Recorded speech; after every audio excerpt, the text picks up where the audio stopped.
I feel like change happens when people come to the place where they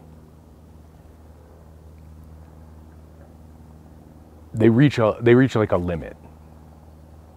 And the limit is, I've been going along in life in, A, B, C, D direction, and then something fails. Could be body, relationship, job. And that failing sends them on this journey. And the journey tends to be one of self-discovery. Of course, you could go kicking and screaming, but there is this sort of this journey of this participation in this journey. And the journey, especially in the times that we're living in now, there are a lot of people who've lost their jobs, or things have changed, and people are really seriously trying to figure out what the next step is. And not knowing can then lead them to this sense of existential crisis.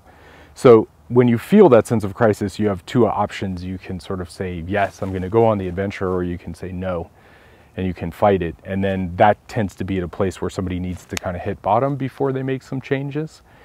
So I kind of prefer to acknowledge the reality. Okay, the reality is, let's say, maybe you haven't worked in a year. Maybe you're terrified and you're just going like, I have no idea what I'm going to do with my life. I don't know about my direction. I don't have skills. I don't have, you just don't know, right? So you can either deal with and face that fear directly. To me, that's like moving towards the gunfire. You have to train yourself to move towards the direction that you actually want to run from. And that's the direction of like saying, okay, well, I am afraid, I am feeling vulnerable, I am feeling scared, but I'm going to move ahead anyway.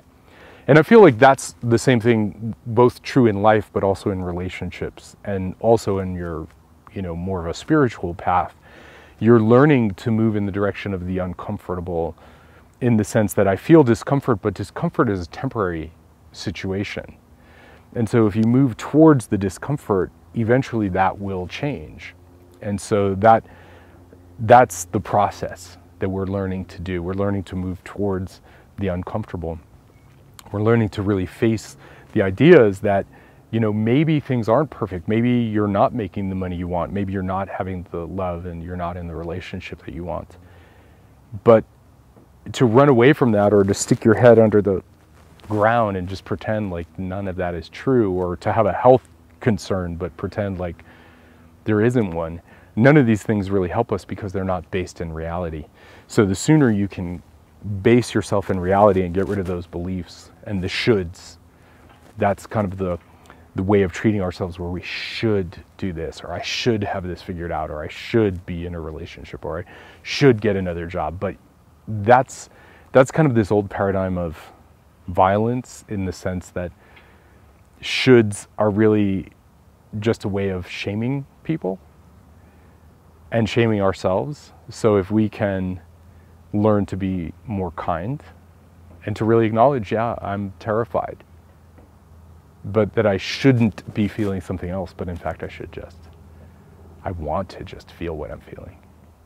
And then in the process of feeling what you're feeling, doorways open up and possibilities open up. Then the next step is just getting rid of the belief systems that are keeping you from experiencing your life.